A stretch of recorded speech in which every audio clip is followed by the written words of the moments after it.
ಮಾರುಕಟ್ಟೆಗೆ ಬರಲಿದೆ BWSSP mineral water. ಬಿಡಬ್ಲ್ಯೂಎಸ್ಎಸ್ಪಿಯಿಂದ ಬರಲಿದೆ ಬಾಟಲ್ ಕಾವೇರಿ ನೀರು. ಬಸ್ ರೈಲ್ವೆ ನಿಲ್ದಾಣದಲ್ಲಿ ಸೇರಿ ಹಲವೆಡೆ ಮಾರಾಟವನ್ನು ಮಾಡಲಾಗಿದೆ. ಪಿಪಿಪಿ ಮಾದರಿಯಲ್ಲಿ ಯೋಜನೆ ಜಾರಿಗೆ ಸಿದ್ಧತೆಯನ್ನು ಕೂಡ ಮಾಡಲಾಗಿದೆ. ಡಿಸಿಎಂ ಗ್ರೀನ್ ಸಿಗ್ನಲ್ ಕೊಟ್ಟರೆ ಬರುತ್ತೆ ಬಾಟಲ್ ನೀರು. ಅಂತಾರಾಷ್ಟ್ರೀಯ ಕಂಪನಿಗಳಿಗೆ ಬಿಡಬ್ಲ್ಯೂಎಸ್ಎಸ್ಪಿಯಿಂದ ಸ್ಪರ್ಧೆ ಕೂಡ ಇದೆ.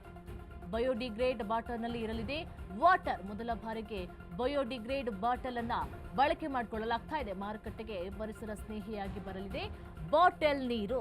ಮಾರುಕಟ್ಟೆಗೆ ಬರಲಿದೆ ಜಲಮಂಡಳಿಯ ಹೊಸ ಮಿನರಲ್ ವಾಟರ್. ಬಿಡಬ್ಲ್ಯೂಎಸ್ಎಸ್ಪಿಯಿಂದ ಬರಲಿದೆ ಬಾಟಲ್ ಕಾವೇರಿ ನೀರು.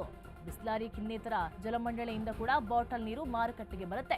ರಾಜ್ಯವ್ಯಾಪ್ತಿ ಬಸ್ ನಿಲ್ದಾಣ, ರೈಲ್ವೆ ನಿಲ್ದಾಣ, ಅಂಗಡಿ ಮುಂಗಟ್ಟುಗಳಲ್ಲಿ ಜಲಮಂಡಳಿ ನೀರಿನ ಬಾಟಲ್ಗಳು ಕೂಡ ಲಭ್ಯ ಇದೆ ಅಂತ ಕೂಡ ಹೇಳಿದೆ. ಈಗಾಗಲೇ ಸರ್ಕಾರಕ್ಕೆ ಪ್ರಸ್ತಾವನೆಯನ್ನು ಸಲ್ಲಿಸಿದೆ ಜಲಮಂಡಳಿ. ಪಿಪಿಪಿ ಮಾದರಿಯಲ್ಲಿ ಯೋಜನೆಗೆ ಜಾರಿಗೆ ಸಿದ್ಧತೆಯನ್ನು ಕೂಡ ಮಾಡಲಾಗ್ತಾ ಇದೆ. ಡಿಸಿಎಂಡಿಗೆ ಗ್ರೀನ್ ಸಿಗ್ನಲ್ ಕೊಟ್ಟರೆ ಬರುತ್ತೆ ಜಲಮಂಡಳಿಯ ಬಾಟಲ್ ನೀರು.